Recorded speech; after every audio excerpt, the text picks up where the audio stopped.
Randy, we've got a problem. What? They go. Reality's here. He's trying to crash the party. Reality? Who let him in? You're sad that people are mean?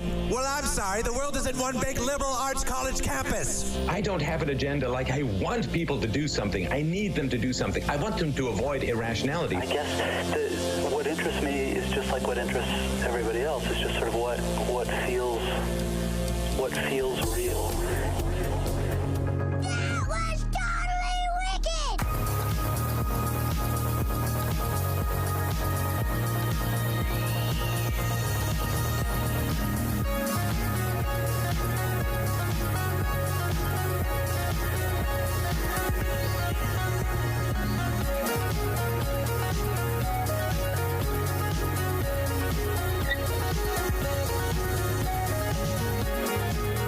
Good morning, ladies and gentlemen. Welcome back to Real News in the Morning. My name is Mr. Henry David Shine Thompson. We have a fantastic guest online with us as well. It is 9:01 in the morning. I don't even know the date today. Hey, Gabi, what's the date today? The 1st. That's what I'm talking about. Gabi, let me know. It is the 1st of July. That means we have some fantastic stuff coming up for everybody. Hey, realnewsradio.live, realnewsradio.live. That's where you're going to find the central landing page, the hub, if you will, of all the real news related things. We're on Minds. We're on Parler. We're on ThinkSpot now. We're on YouTube. We're on Mixer. Is Mixer still a thing? When is that done by? Mixer will be active till the 22nd of July. 22nd. All right, so we got some time. But most of the people have exited from Mixer. I think we're probably one of the only people broadcasting an actual show on Mixer on the whole channel right now. Most people are just running an ad telling people what streaming service they've moved to. That's what I'm talking about. And basically Mixer's just, taken over by Facebook Gaming? Is that what's going on? Yeah, and what's weird about that, Mr. Henry, and I don't know if anybody's actually really interested in tech news, but here we are. So, Mixer is owned by Microsoft. It's not like they were a startup that made this awesome streaming platform and a big company like Facebook swooped in all Mitt Romney style and bought them out. It wasn't like that. Microsoft made Mixer. Like, some of Facebook's kind of competition. And now Facebook's buying it. It's very Silicon Valley. I'm sure that the antitrust people in Washington, D.C. are going, but it's interesting to me. But now that whole, I guess all their servers and everything will be dedicated to the future of Facebook gaming, Facebook.gg or something like that. But I don't know everything about that. Yeah, in tech news, man, I'm telling you, something is, even if you're not into tech news, it's going to become just regular news, which I know is a strange way to phrase that, but believe me, it's actually one of the stories that's part of the letters to the legislator section in the link to the Real News. You'll see the Evernote link there at the top of the description here. That is going to be the best way to follow on with the show notes. And actually, I think this is what we're going to start doing every day now. We're just going to include the hashtags in the Evernote link, and rather than just fill up the stuff with the actual notes itself, it's much easier for people to hit the Evernote link, follow along. That's where you'll see all of my nonsensical rambling that I type into show notes sometimes as well. But one of the first things in there, before I bring our buddy Richard Esparza on, Richard Esparza is going to be telling us about a fantastic event coming up here over the July 4th weekend. But in the letters to the legislator section, there is an act entitled the Earn It Act. Now, you know how these DC folks love to do this. They always like to acronymize. That's a new word, buddy. I'm going to stick with that one. Acronymize. They like to create acronyms out of everything. That is powerful, sir. That is powerful. See, man, on the spot. They like to create acronyms out of everything. The Earn It Act is what it's called here. And in particular, this Earn It Act, it's very interesting. What the Earn It essentially stands for, it says, hey, listen. The federal government is, I'm trying to forget the best way to put this, buddy, they're worried about child exploitation online, okay? And what the federal government is essentially proposing to do is we are going to look into a bunch of stuff online. And if you want us to not look into your platform or your website or whatever else, you have to earn it. Earn it by demonstrating that you are a caliber The website is the caliber of kind of like that would not be participating in anything even remotely dealing with child exploitation.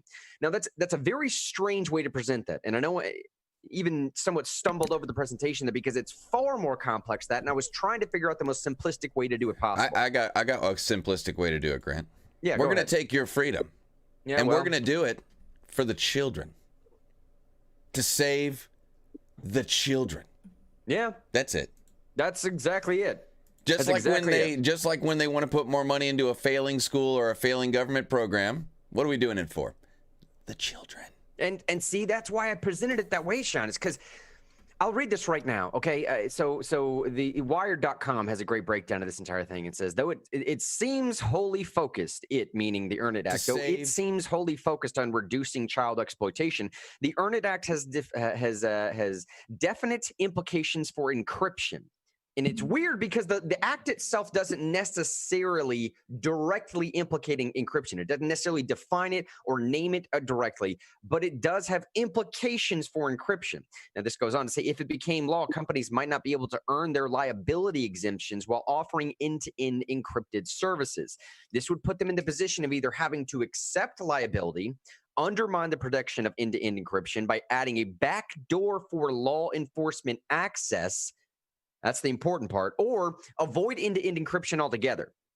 Now, I'm not so much of a tech guy that I pretend to understand how to properly define end-to-end encryption for you. I'll leave that to Daniel or Zach or somebody else on the Facebook that knows what they're talking about. But suffice to say that the majority of people that are looking into saying like this has constitutional violations written all over it. And it's exactly what Shine just said. I mean, I got to be straight up honest with you. I was trying to present this in as unbiased format as possible to start with because the federal government has been presenting this as a bill that is looking after child exploitation. I'll read from the Wired headline. As the final text of the bill circulated, the Department of Justice held a press conference about its own efforts to curb online child predation. A set of 11 voluntary principles that a growing number of tech companies, including Facebook, Google, Microsoft, Roblox, Snap, and Twitter, have pledged to follow. Though the principles the companies are pledging to adopt don't specifically impact encryption themselves, the event has an explicit anti-encryption message. Now, this is the direct statement here from Attorney General William Barr, saying child predators communicate using virtually unbreakable encryption. The department, for one, is prioritizing combating child sexual exploitation and abuse in our prosecution efforts. So it's exactly what Shine said, man. It's a very, very strange way to get at attempting wanting to do something. This is what we're presenting right now. If you can understand the constitutional violations going on here, encryption is crucial to protecting most intimate data and ensuring things like online, like banking, devices, safe and secure, making sure all this stuff is safe and secure. Now, this has been going on for a very long time, and Sean, I got to be honest with you, man, tying this directly to Section 203 or 230 or whichever one it is just screams of something else to me. It absolutely screams of something else to me because we all know what that section applies to, the differentiation between a platform and a publisher. Say it again, Sean. If you want to help us out on this, by the way, at the top of the show notes is the first thing in their letters to the legislator section. You can sign this letter right now. I'll just read it to you quickly. It goes directly to one of your legislators and ask them to oppose this Earn It Act. Ask them to support constitutional rights. Ask them to support end-to-end encryption. Here's what the letter says. I'm writing to you today in opposition to the so-called Earn It Act. This bill is a direct threat to the data security of everyday Americans like me. Encryption is crucial to protecting our most intimate data, ensuring things online. Providing a backdoor to law enforcement would threaten that. Please oppose this bill and don't threaten encryption. Quickly before I go on here, I want to bring Richard Esparza on. Let me read this comment from Facebook real quick. Daniel says, won't use most encryption. They only use it now. Doesn't necessarily matter. I found that lost the comment. Anyways, Richard Esparza, let's bring him on in the Knoxville area. Going to be letting you know about a fantastic thing to get involved in your area over the July 4th weekend. Richard Esparza, buddy, how you doing, man? I am well. How you guys doing? Doing well, buddy. Yeah, we've got July 4th with we have Congressman Tim Burchett and Mayor Glenn Jacobs we've asked them to speak, but that's not necessarily what it's all about. We just want to celebrate the Day of Independence, and it's going to be kind of an old-fashioned way of doing it. People will have games. There'll be reenactors there. We'll have food vendors, and eventually there'll be fireworks. But we just want people to come out and celebrate independence. After the city decided to close theirs down or not plan on doing theirs, I just decided to create an event. Had a little bit of help, or quite a bit of help actually, from Teresa West. She's one of the organizers from the Knoxville Tea Party, and we're just going to have fun on July 4th and just look to keep the message of independence out there. And let's see here. The best place for people to sign up for this at, Sean, can we, are we putting that on the Facebook link? Can we throw that in the chat section somewhere? I can do that. Yep. Gotcha. I'm showing it on the screen. I guess the best way to do it, I put the link in the comments, but look for Independence Day Isn't Canceled. That's the title of the event. I'm putting this on the screen right now. You can go to meetup.com, or there is a Facebook group, not a group, an event page for it. But search Independence Day Isn't Canceled. And I don't know if we made this clear or not, but this is for people who live in the Knoxville area, the greater Knoxville area, because we do have people listening in Middle Tennessee and all over the place. But this is for folks in the greater Knoxville area. Independence Day Isn't Canceled, which I think is a lot bigger than just a 4th of July celebration. It's a statement of, like, it's okay for you to go out with your friends and family as adults and have the freedom to assemble, especially as we celebrate our nation's birthday, not just the birthday, but the principles of the reason it's still alive. The idea of enshrined in the Declaration of Independence, that all men are created equal.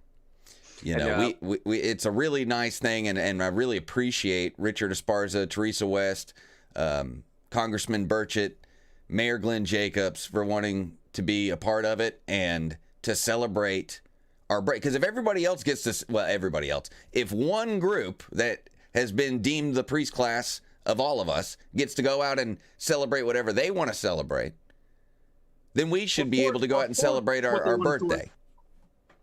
What was that, Richard? Torch.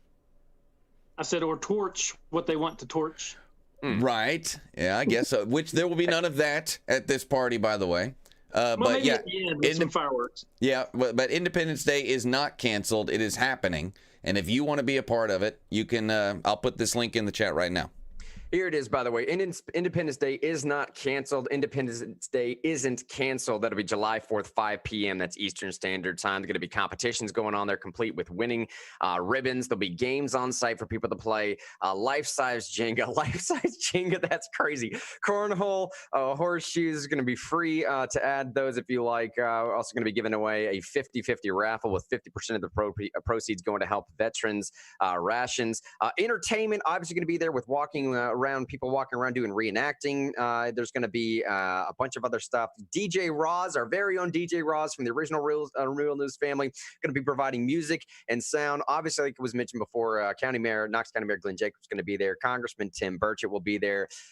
Food trucks to go around. Event location is in West Knoxville. It's going to have 4 acres with a nice lawn. Just go to that link that Sean is throwing up right now in whatever description of wherever you so happen to be watching this right now. Sign up. Let people know you're going to be there. Independence Day isn't canceled. 5 p.m. going to be a fantastic time. I will also be there, signing autographs, shaking hands, and kissing babies. It's the signing autographs that's most important, though. And I'll be representing these folks here, Americans for Prosperity, and I might be giving away free cold beverages. Use your imagination. Would you be wearing long pants and some stilts and a top hat? I really would. If you have stilts and pants to go with them, I will try to not die trying that. I promise to do that. But I might be there with a table giving away cold beverages and talking to people about things like the encryption thing that Grant just talked about, that petition, several others. But it'll be a great, hey, look, you've been sitting at home way too long. You love America. You love the Declaration of Independence. You love Thomas Jefferson and George Washington. Go out and act like you mean it and celebrate with your friends and family in your community. Maybe even meet some like-minded people. You could meet friends that you could be friends with for the rest of your life because you know that most of the people there like love America just like you. And that's something that you can't take for granted anymore. Seems like everybody doesn't love America. George Washington, Thomas Jefferson, the Declaration of Independence, and the 4th of July. So maybe it might be a good time to meet other people who also love those things. And maybe you can be friends. Hey, and by the way, the person you're seeing in the third half of the third half, goodness gracious, the bottom portion of your screen. Third half. The third half. It's Mr. Richard Esparza is the third half of Real News. I'm just going to stick with that, dude. It's perfect now. He is the third half of Real News. It's a Yogi Berra quote. That's right, dude. I told you before, there's a whole team of folks in the background running Real News all the time, and there's a bunch of folks that have access to the page. There's a bunch of folks that make this stuff happen. There's a bunch of folks that gets guests on here for us. Mr. Richard Esparza from day one has always been there for us. Man, we appreciate you coming back on, letting us know about this. On the way out, anything else you want to bring our audience up to speed about? Any other closing thoughts there? Well, yeah, I was going to mention, David was talking about you might meet friends that you'll be friends with for the rest of your life. And we have one guy that's going to be there that's very dedicated to living history. East Tennesseans for Living History. The flyer is on the Facebook page. A gentleman by the name of Glenn Fox. He's going to be at the Museum of Appalachia until 4:00. And then he's going to come to our event.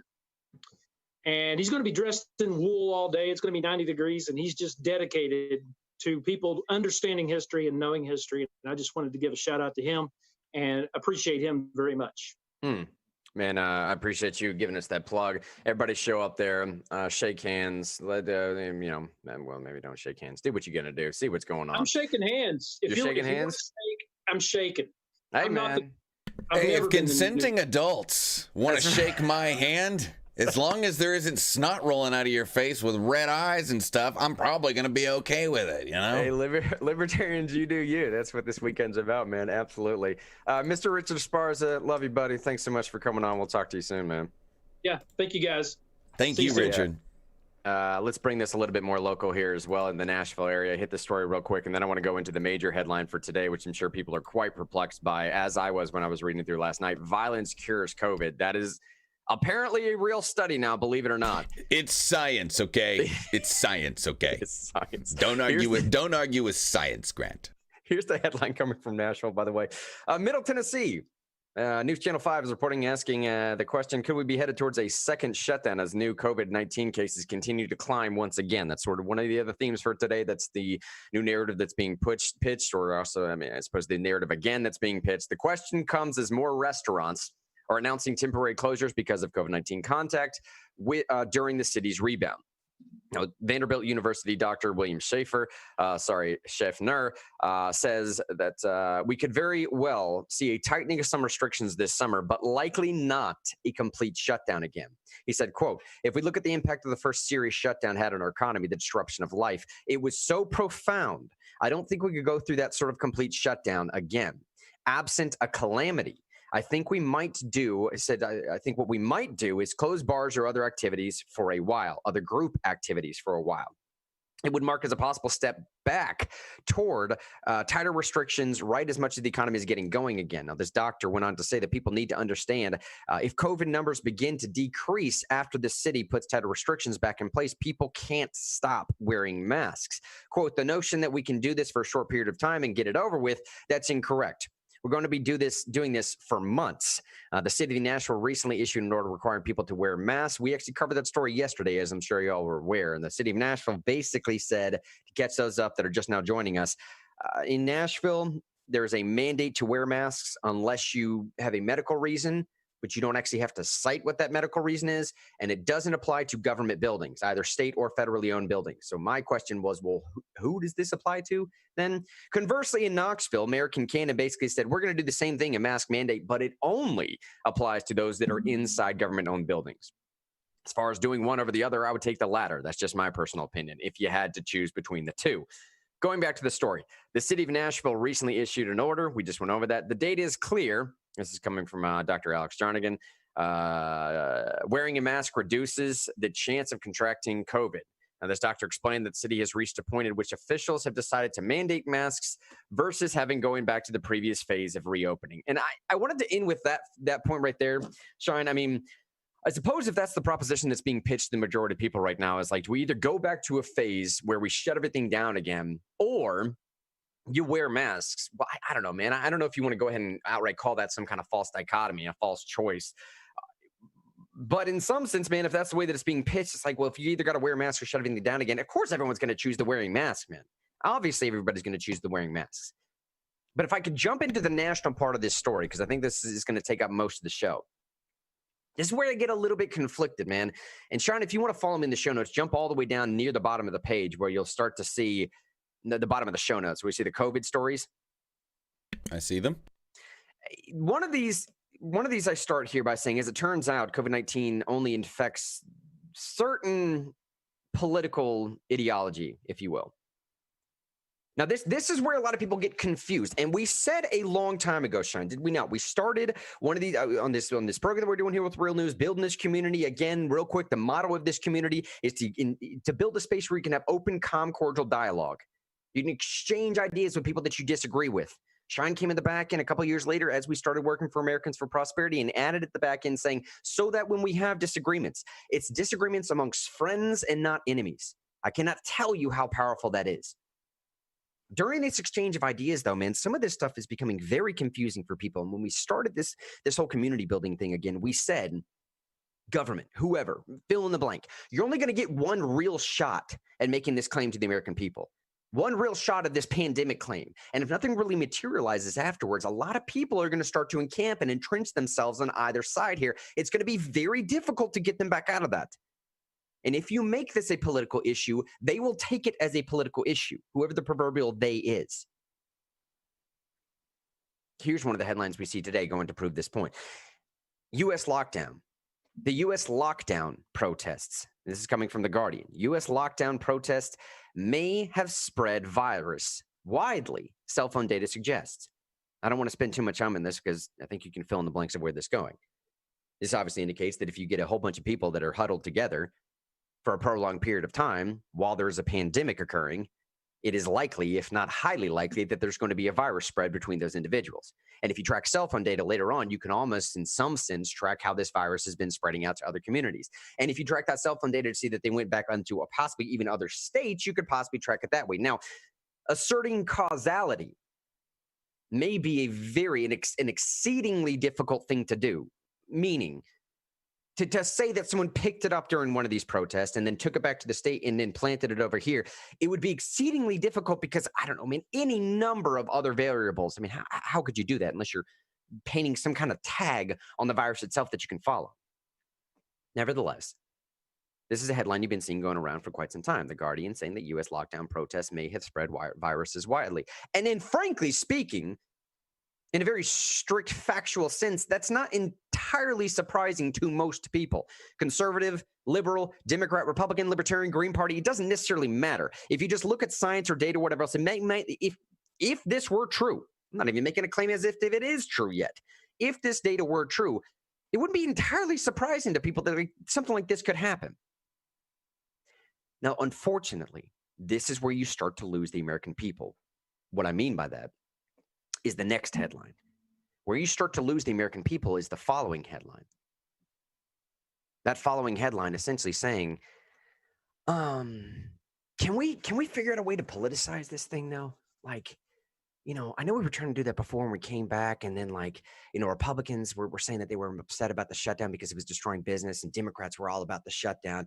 And then these protests started happening for a very legitimate cause of criminal justice reform, an area that David and I have been working in for a very long time, well before we came to the company that we're working for now.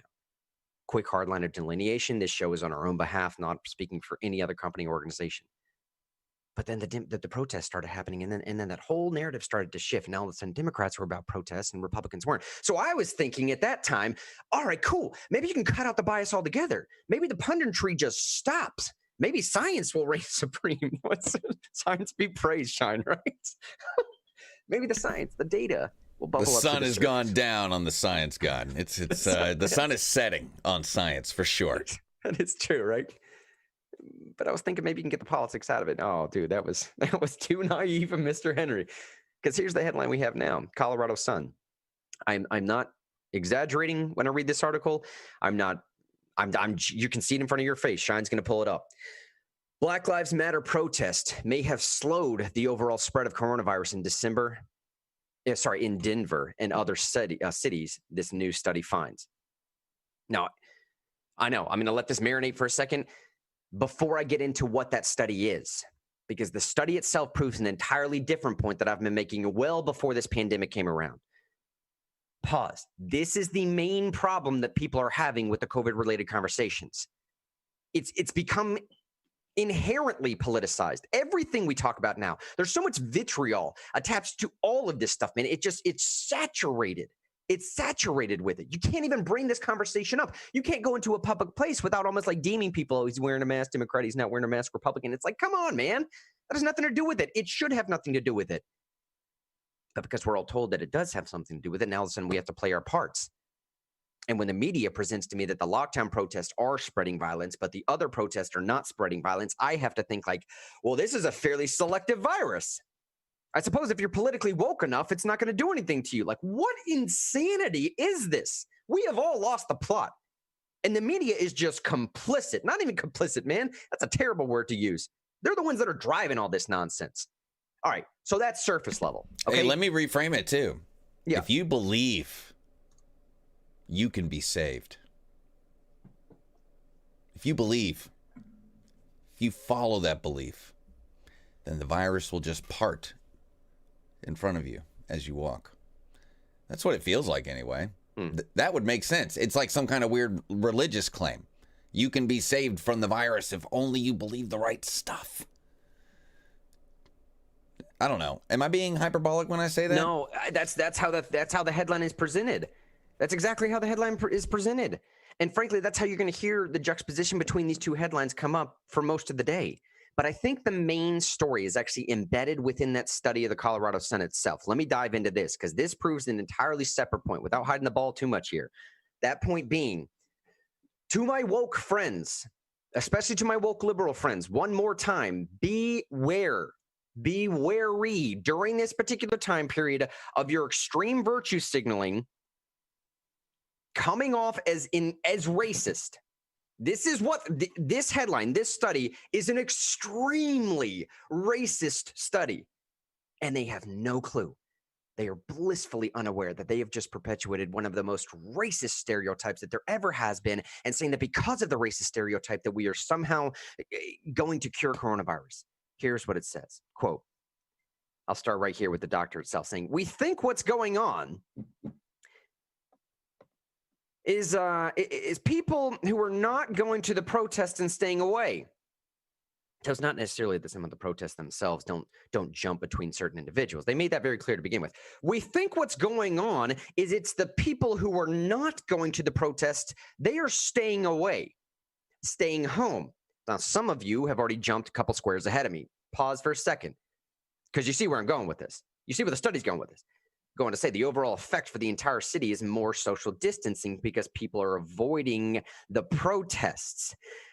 Now, as the protest built, Friedson, he's the guy who put this study together. He's an economic analyst, okay? He's a healthcare economic analyst. The guy who put this study together, he and his colleagues took note of the rising concerns about the virus spread. He said that they also realized that they had the ability to answer the question, sure, using official coronavirus case counts in the anonymous aggregated cell phone data that has been the gold standard for tracking societal shifts in movement. Goodness gracious, I wish that wasn't a true statement, but it is. He went on to say the team worked quickly and published their findings earlier this month as a National Bureau of Economic Research working paper, meaning it has not been peer-reviewed yet. The team worked quickly and published their findings earlier this month without a stitch of peer review. I'll read to you what this guy said. These are his words. I swear to you, man, if I were to write a dialogue as to prove a point, this is how it would go. Reality is far better than fiction. This is what this guy said. I'm someone who likes to get the answers out. There are a lot of people who say, well, I think it should happen, or I think it should happen this way, and it's nice to have some numbers to inform these decision-making processes, regardless of what the numbers indicate or what they prove or how we got them, or dare I say how racist they might actually be. Well, forget about all that. I have a narrative. The hypothesis wasn't to prove anything scientific. The hypothesis was to prove my media narrative correct. That's what the hypothesis was, y'all. Okay? And I got close enough to that I said, forget about everything else. I'm going to run with this media narrative. I don't need peer review. Nay, I say. Darn the science. Get the narrative out there. Capitalize on the controversy as quick as possible. Are you kidding me right now? Are you kidding me? The Evernote, if you're looking at these Evernote links, by the way, I have all this stuff under the COVID-19 story section near the bottom, and a lot of this stuff is in red, italicized, captioned, capitalized, highlighted, because I can't, I've lost it, dude. I don't know what's happening here, going on. New infections among young people. This is where it really starts to drive home. If y'all are not following it, how racist of a study this is, it will start to reveal itself in just a second. And again, it's because of the compulsion to virtue signal by certain individuals in this company that they're blindly leading themselves into extremely racist assertions, inadvertently doing the thing that becoming the monsters they're trying to fight. New infections among young people. Study again. New infections among young people have contributed significantly to Colorado's uptick in cases in the recent days. A rise in the reverse of this a week-long trend ago of falling case numbers has put Colorado back on the list of potential coronavirus problem spots. It's the rise in younger individuals, a reverse from weeks ago. Meanwhile, the number of new infections among older individuals in Colorado has dropped. Here's what he says. We don't have the direct causation of this uptick, don't you, though? We don't have the direct causation of this uptick. This is Polis told reporters last week, noting that there is evidence that some young people who are part of an outbreak in Boulder had attended the protests, while other outbreaks are tied to social gatherings, and we hope this is a trend that is reversed in our state. Now, Shine, in the show notes there, if you could, and you're going to scroll past some of my notes to give the end of this thing, but that's fine. Scroll down just a little bit. You'll see a headline, and then a massive graph on there, just to show you a comparison in a different state that this just isn't Colorado. Look in Minneapolis. This is data compiled by the Minnesota Department of Health. Look at all the other age demographics. And I can't make this up, dude. And then look at 20 to 29. Nobody is discounting that when people go out in mass gatherings, it's likely that something will happen as far as the spread of a virus is concerned. In Minneapolis, in Minnesota right now, that is the data. 30 to 39, 0 to 19, 50 to 59, 40 to 49, 60 to 69, 70 plus. They're all hovering down there. And then the sole outlier, way up there at the top of the 20 to 29.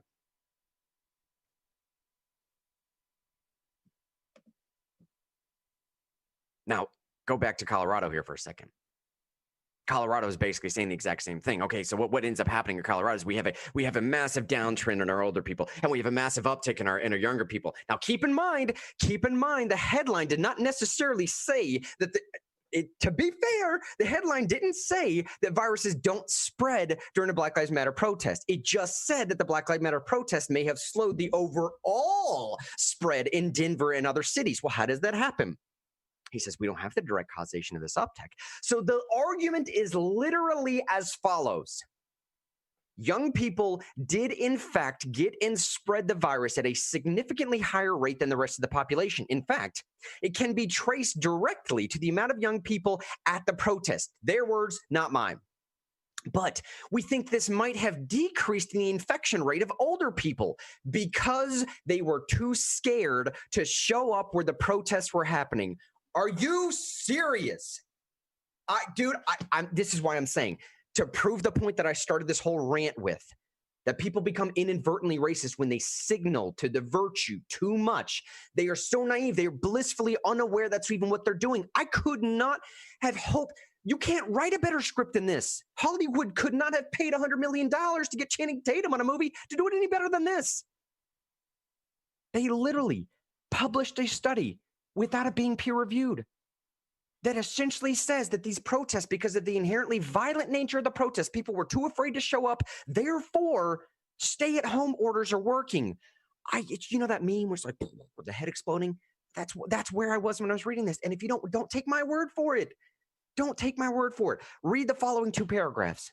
One is in purple or pink. I highlighted that just because I wanted to make an emphasis point on it, but it's the exact words from the article. Quote, the study looked at 315 American cities with populations of more than 100,000 and found that 281 of those cities saw protests. The remaining 34 cities that did not see protests, which at the time included Aurora, were used as a control group against which to measure the impact of the protests. Quote, the researchers found that protests correlated with a net increase of overall stay-at-home orders behavior in cities where they occurred, and the increase was larger in cities that saw more sustained protests or reports of violence. So basically,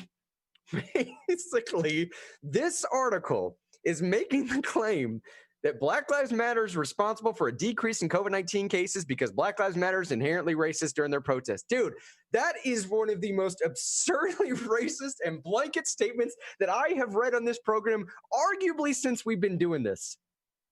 And it comes from a publication that I swear to y'all, this was so outrageous. It was so asinine. I mean, like prima facie ridiculous. I couldn't tell if I was reading satire or not. I sincerely couldn't tell if this article was satire or not. I actually put time last night into researching what the Colorado Sun was, because I was totally convinced this was a comedic publication that I just like an up and coming Babylon Bee or something, like maybe the Onion's shoot off that I just hadn't heard of, like a localized version of satire. Well, you know what satire is when it's not meant to be funny. When it is satire and it's not meant to be funny, it's called propaganda. Oh, jeez. Right?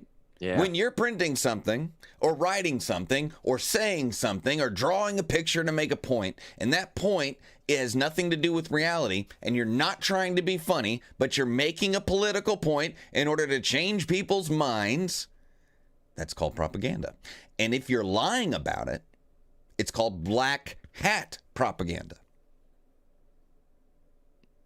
I mean, John, what let me paint a different picture to show the absurdity, Grant, with the same variables. What if we had gross overreach by the federal government during the COVID-19 shutdown and had troops in the streets, extreme martial law, and then that had caused riots or violence? And then the federal government comes out, maybe even the CDC comes out and says, well, it's such a good thing that we did martial law, because the fact that you were scared of the soldiers, scared of the riots, scared of the fires, that stopped the spread, or at least contained it to the people that were willing to take on that danger, like soldiers. It confined it to people who were willing to make the sacrifice. See, I'm even saying it in a more appealing way, using the kind of language that would actually work. But anyway, only idiots are writing propaganda these days and appealing to the lowest common denominator. But what if the federal government said martial law saved everyone, even if like people were dying in the streets from like being shot and things like that, and said that stopped the spread? Thank goodness we sent the army to your town. You know, that would be something similar, but that would sound insane, and everyone would call it insane. And there wouldn't be anybody but the lowest common denominator that backed that up. Kind of like this, but I don't know. That's insane. Man, can I ask a for real question, Shine, for you and the audience, right? Like, do you think, and this is going to sound dumb, but I'm honestly asking because this is where I'm at. Do you think they realize that it's propaganda? I mean, do you think they realize the absurdity of what's being presented? I'm seriously, sincerely, genuinely asking that. All right, so you know how Dave Chappelle has that stand-up? Obviously, I'm not going to repeat any portion of it, but he's basically talking about being in Mississippi, and he's just like has this sudden realization that something happened to him in a restaurant. He's like, well, that was racist. And he says, like, I'm not even offended by it. I was just like, wow, like the audacity, wow. Like he just, like, it was so blatant that like he didn't even get offended. He was just like, I'm like, wow, that's interesting type, right? Like, this is so absurd and so racist. I'm wondering if some people are reading, like, I just read that paragraph again. The researchers found that protests correlated with a net increase of overall stay-at-home behavior in cities where they occurred, and the increase was larger in cities that saw more sustained protests or reports of violence. Dude, you don't have to be like an Einstein level IQ to read that and think, like, wow, that was racist. Wow. Like, so I'm seriously asking Steiner or anybody else. People are scared of the black people marching outside because they're violent, and that's why they stayed inside. Yeah, that's what that says. Yeah, you never really came out and said it just like that, but that's what it says. Right? People are scared of the violent black people who are marching.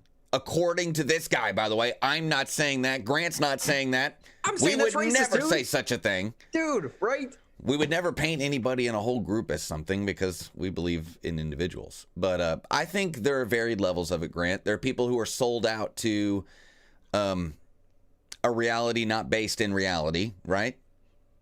They've reordered their cosmos in their head and like live by different understanding than I do. There's some of those people, like true believers. There's true believers out there. And I imagine that this guy is one of them. I imagine. But I'm sure there's varied levels. There's people who know what they're doing. I don't know. They call it the diversity of tactics is what the extremist leftists call it. There are people at the top, there are people in the middle, and there are people at the bottom. And everyone has varied levels of either knowing what's going on, having an understanding of what's going on, or just being true believers. And I think it varies in spectrum as well. Probably based on a lot of variables, like how much time someone has to look into stuff, or do they just listen to a voice they trust, and closing themselves off to other voices. There may be people who have a complete understanding of what's going on. There's a lot of people who just want to watch it burn, and they don't care how it burns. Yeah. Okay? There's other people who believe they're doing the right thing, that they're being brave, I guess. I mean, have you ever seen like those pop stars? And this happened a lot in the beginning of the protests. Say, man, I'm probably going to lose my career over this, but Black Lives Matter. Yeah, right. And it's like, you know, that person is obviously like a little bit deranged, or they're blatant liars. But either way, right? Does it really matter? Because if you fake something for a while, you'll get there.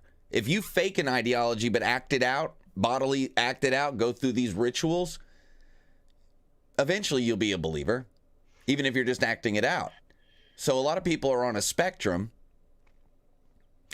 and I think they're moving towards true believer, no matter where they're at, if they're acting it out, if they're acting on it. Because it's crazy, 5 weeks ago, if you're a pop star or a movie star, to be like, this is probably going to ruin my career. Are you kidding? It's like the most unbrave thing you could possibly do.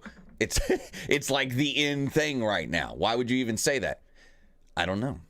But the other day, bro, when we were reading that Solzhenitsyn prophecy, and we paired that with that other article that was basically saying, like, in this day and age, man, factual information is good. Like, dude, this is a perfect way to prove this, okay? Factual information or presenting facts. Like, what is this? What is this study?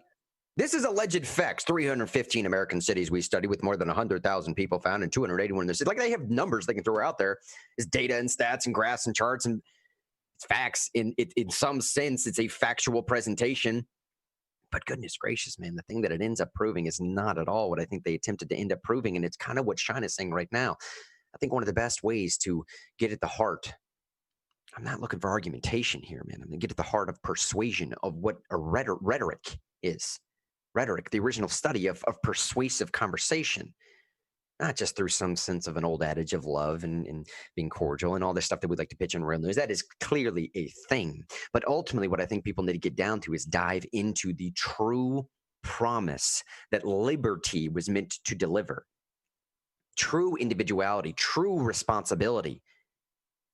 The ability to do whatever is best for your life because you have the capacity to do so. And because I believe that you are God-breathed, created as much as I am, you can and should be able to decide for yourself. That promise of liberty.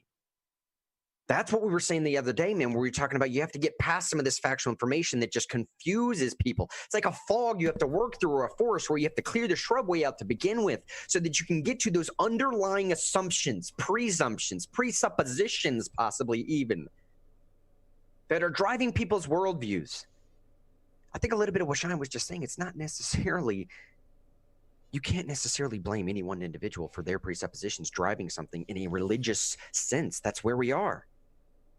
We are essentially to the point now of trading Marxism for whatever else we think we're going. I mean, that's essentially what's going on.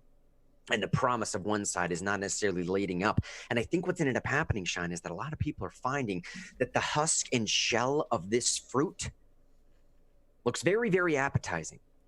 But once you start to bite into it, dude, there is no substance behind that. There is no substance. And frankly, let's go one step past that. The article we just presented, the study we just went over, researchers found that protests correlated with a net increase of overall stay-at-home behavior in cities where they had occurred, and the increase of stay-at-home orders was larger in cities where they found more sustained protests and reports of violence. So if there's violence happening outside, i.e. Black Lives Matter violence happening outside, you are less inclined to go outside, so safe-at-home orders are working.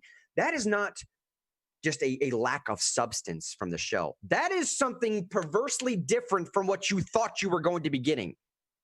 Right? This is selling a bag of goods that was the exact opposite of what when you're biting in a fruit, it's what you intended to bite it separately, man.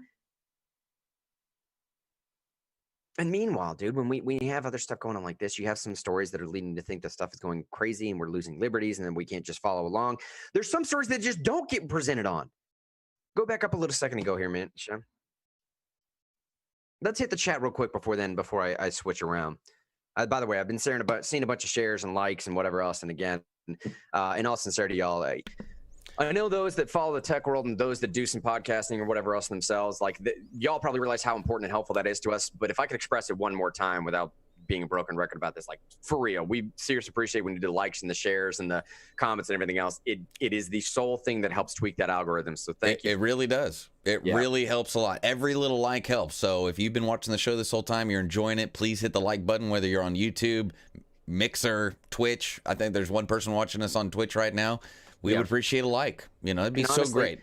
And the reason why Shine and I are spreading out, Shine primarily, but the reason why we're both trying to spread out to as many different venues as possible is because, dude, we don't care about the number of people. It has nothing to do with the clicks or the follows. It's not the number that we're going for. It's the individuals of building this community that we're so after right now, right? And we've seen awesome things, man, since you've been building this community. The exchanges y'all are having in comments with each other, the sharing information. Anytime we have a petition out there that we're trying to do something, anytime Shannon and I are working on something at the state level to pass telemedicine or to get certificate of need in or to do something with criminal justice reform, dude, y'all ramp it up. Y'all absolutely ramp it up. That's why we're building this community, so we can enact change in the digital space, man. I don't care where that digital space comes from, though. It's about y'all, the individuals, seeing through this, man. Some of the comments, by the way. But Jonathan comes in and says the person that published that should never be able to punish anything again.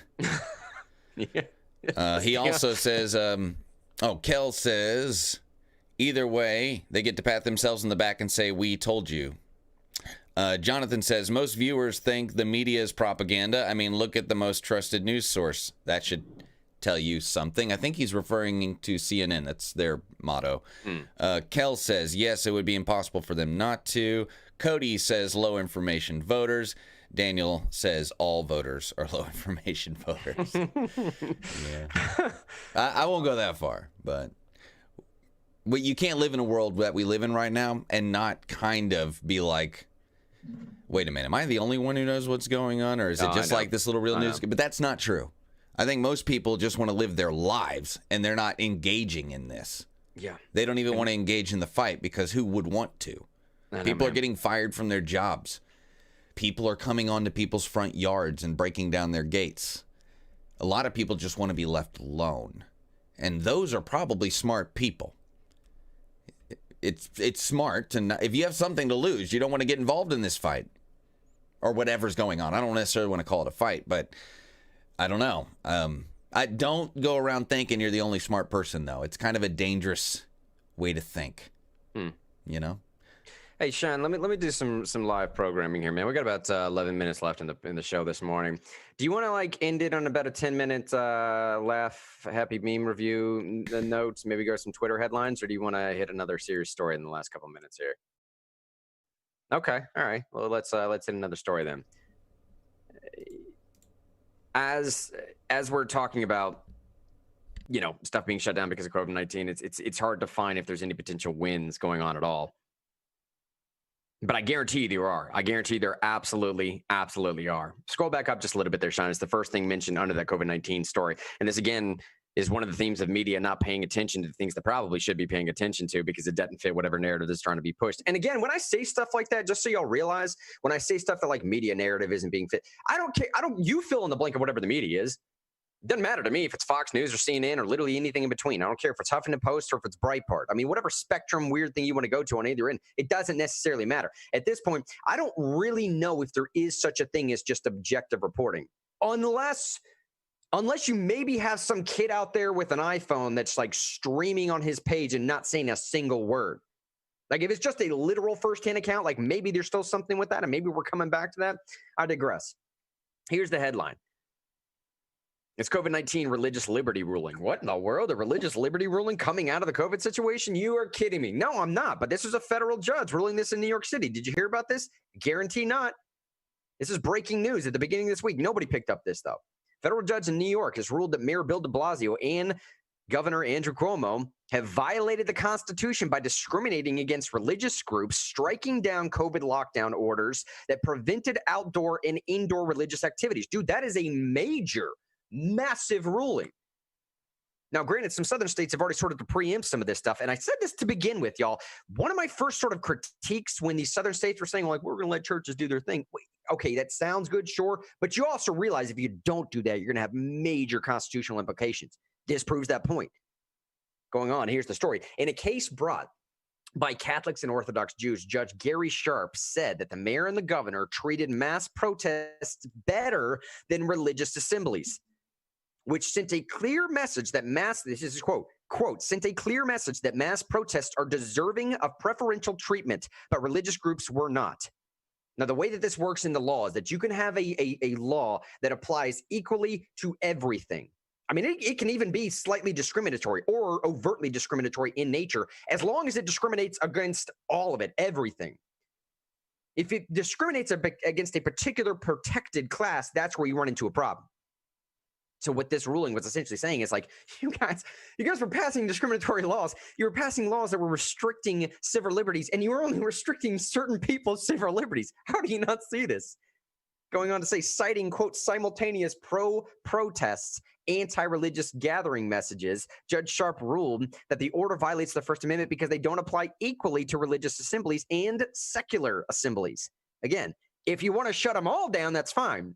Or if you want to let them all open, that's fine. But you can't choose one over the other without a really, really good reason for doing so. Something called constitutional scrutiny. You can take away civil liberties from a certain class, but you got to have a really good reason for doing so. It's a very simplistic way to explain scrutiny, but it is what it is.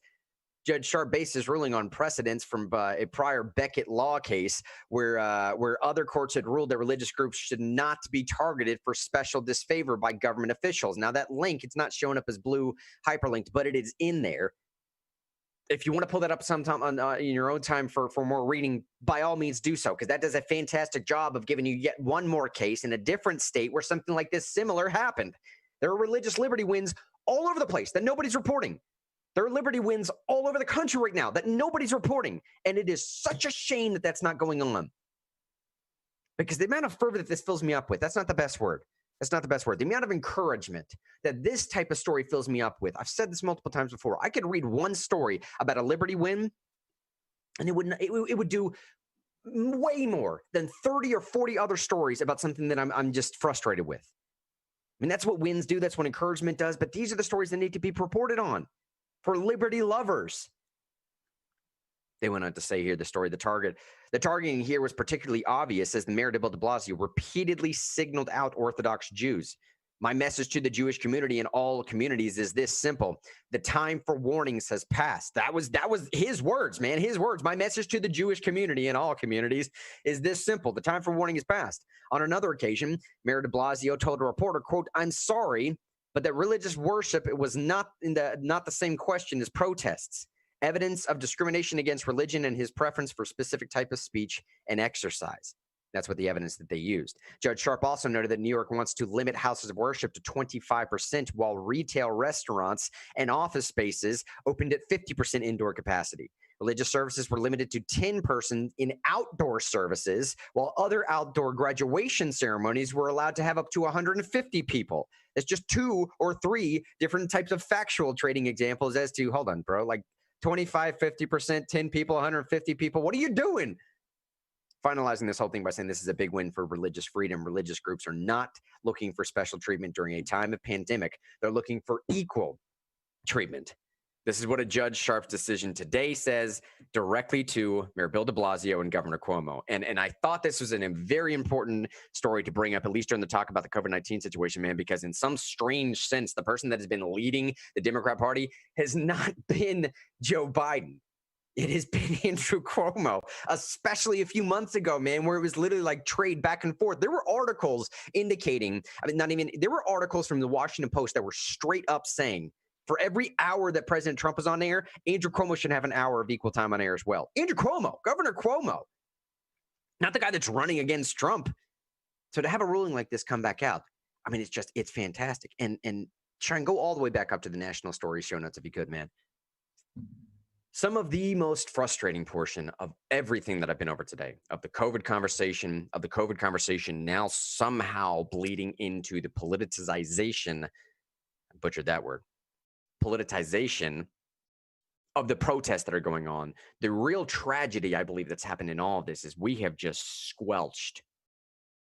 suffocated the conversation of any sense of genuine reform. I mean, is anyone talking about that anymore? We had like 72 hours where everybody was like on the same page of saying, yeah, cool, militarization of police. Let's get done with the police misconduct. Let's talk about it. Qualified immunity. I don't even know what that word means. Is it bad? Possibly. Let's talk about it. Like 72 or 3 days of talking about that. And then it's just like a whisper, just disappears, man. Just disappeared. It got so overwhelmed by every other narrative out there, none of which had anything to do with this directly, but had everything to do with the spawn, had everything to do with it was the epicenter of all of this. I scroll up to the very top here because there's some research that's been compiled for me that I was able to pull. A couple of these things right here I just wanted to draw y'all's attention to. At the very top, you'll see police militarization, police misconduct, qualified immunity, police unions, changing the law to change police. These are a compilation of law review articles, question and answer sessions from Cato Institute. I mean, this is stuff that's just like been meticulously researched. Again, not by me, but trust me. Yeah, trust me when I say that some of the stuff that's in there is just fantastic stuff. Fantastic stuff.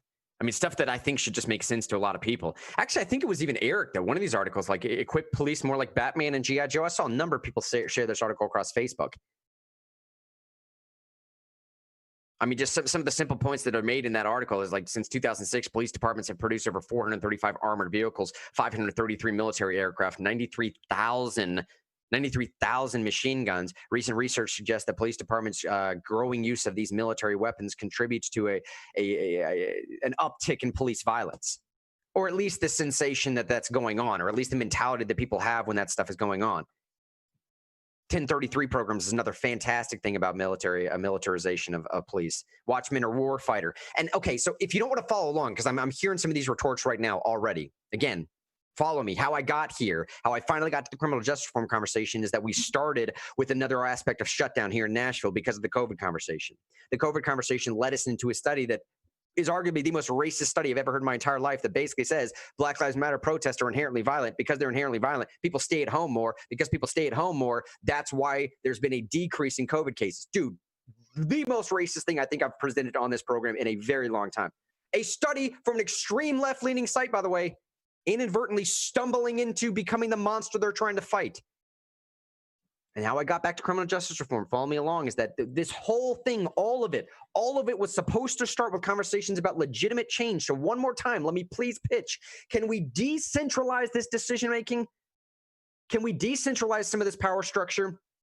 Do y'all finally realize how long of a groan and how long of a process it takes to have some sort of federal blanket down approach that eventually trickles back down to everybody? Dude, if we can get together with a few like-minded people, or not even like-minded people, dude, I don't care. Just doing the right thing for the sake of the right thing. Just do the right thing. Convince your fellow man. Go to your local whoever, alderman, council member, state representative. These people are extremely accessible. Extreme. That's the point of local leadership. That's the point of the structure of this country. Company. Freudian slip, but it's a little bit true. Yeah, right. Anyways. But that's the reason why they're supposed to be so accessible, so we can actually enact some of this change. And I say it one more time, the policing power is still, hopefully, fingers crossed, still left with the states. So if the policing power is still left with the states, dude, we're not going to enact a legitimate policing power change on a federal level. It's constitutionally, it cannot happen that way. It can apply to federal law enforcement. It's not going to help you and I here in Nashville or East Tennessee. Any of this stuff, man, none of this stuff is. Qualified immunity, police misconduct, it doesn't matter. It doesn't matter what we're talking about. And the final pitch I'll make here as we're ending the show. One of the things in this Twitter review is a guy named Stefan Molyneux. He's a guy that just got recently kicked off YouTube. I put one of these Twitter rants in here because he's got him and a whole bunch of other people. He made one of the points that I researched later on that there was a sort of a mass exodus around, what is this, around 5, 6, around 7 or something like that, Shine. Over the last couple of years, there's been like these really strange, not strange anymore, but these phased kick out periods, like these phased periods of just sort of, excommunicating people from sites. It started with the InfoWars stuff and Alex Jones, and then like without people knowing, there's like on a massive 2 to 3 day period, a bunch of folks just lost everything, and we're in the middle of one of those right now. Twitter, Facebook, Reddit, Twitch. Over 200,000 subreddits on Reddit alone on Monday. That's 200,000 subreddits. Right? That's what I'm saying, man. There's this mass. Just I don't know. Everybody knows what's going on, but I hope as I'm ending this show, what I hope that pitch will make to people is like, look, man, if you can't figure the algorithms out, that's fine. I would actually advocate for people that just from time to time throw something in Google that you don't even care about searching. I don't know, dude. Just have fun with the algorithm. Just keep the algorithm on its toes a little bit. You know what I mean? Just don't even care about what the results are. When I was in my early 20s, I kept searching retirement info. No joke. And Google for a long time thought I was in my between 50s and 60s. Yeah. And this is how I know that the government and Google are linked. I got a letter from the state of Tennessee about retirement from the state of Tennessee. So, dude, look, Google thinks that I want to pick up tap dancing lessons in about a month from now. That's what I'm saying, dude. Yeah. So look, just do this. Break the all-seeing eye. Break the all-seeing eye. And if you can't do that, because you're about to get kicked off one of your platforms, Real News was just, we all know what happened to Real News. Go to your friends and family, find them face to face, make a phone call, man, stay in touch, reach out to these people. I'm telling you, the media is going to tell you that now is not the time for conversation. Now is the time for capitulation. Now is the time for submission. Now is the time, arguably in some sense, for silence. I say no. I say do the opposite. I say speak truth harder now than you ever have before. I say hold your friends accountable. I say do it in a loving manner so that we don't try and seek retribution and revenge. Because I'm telling y'all, I don't think Real News is ready for this yet, but I'll end on it today. China and I bring up the Bible a lot, and I don't know if that turns people off or not. It doesn't necessarily matter. I don't frankly care, to be honest. I think that particular worldview is arguably one of the most logically cohesive philosophies that have ever been presented in human history. If you disagree, then tell me what the last couple thousand years have been like. Whatever. As far as it being a logically cohesive worldview to live your life by, we've talked about this before. There's sort of 3 elements of missing the mark. I believe we're in the phase right now where everybody is looking out. They're seeking retribution and they're seeking revenge. They just want to get even. They don't care about justice. We left justice a long time ago. A long time ago. Where we're at now is trying to get even. And the phase that comes after this, man, iniquities. The phase that comes after this is something that is so dire, so catastrophic, so crooked. It's so destructive to just mentality, the way of thinking, to human beings operating with each other. I really hope we don't get there. Inequity almost being like a way of thinking, a crooked way of thinking, a premeditation of doing something wrong to your fellow man. Not acting in the heat of the moment, but actually planning it out ahead of time to get even, planning out years ahead of time, how to get one over, how to just get a win. We don't need wins right now, y'all. We don't need wins. We need to figure out how to be able to have conversations with each other again. And Shine, I can't hear the music right now, buddy, but I assume we're on our way out. Yeah, we're good to go. Awesome. Hey, 10:04. My name is Mr. Henry. One final plug here. Independence Day isn't canceled. Independence Day isn't canceled. Saturday, July 4th, 5 p.m. Check out Real News. Message either myself or Shine. More information on that.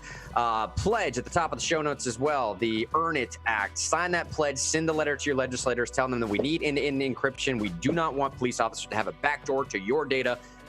I don't even think I need to explain why that is anymore times. The Constitution should do a pretty good job of taking care of that for you. Something called the Fourth Amendment. I don't know. Maybe it's a different amendment. You tell me. My name is Mr. Henry. David Shine Thompson. We're signing off for today. We will see y'all soon. Love y'all.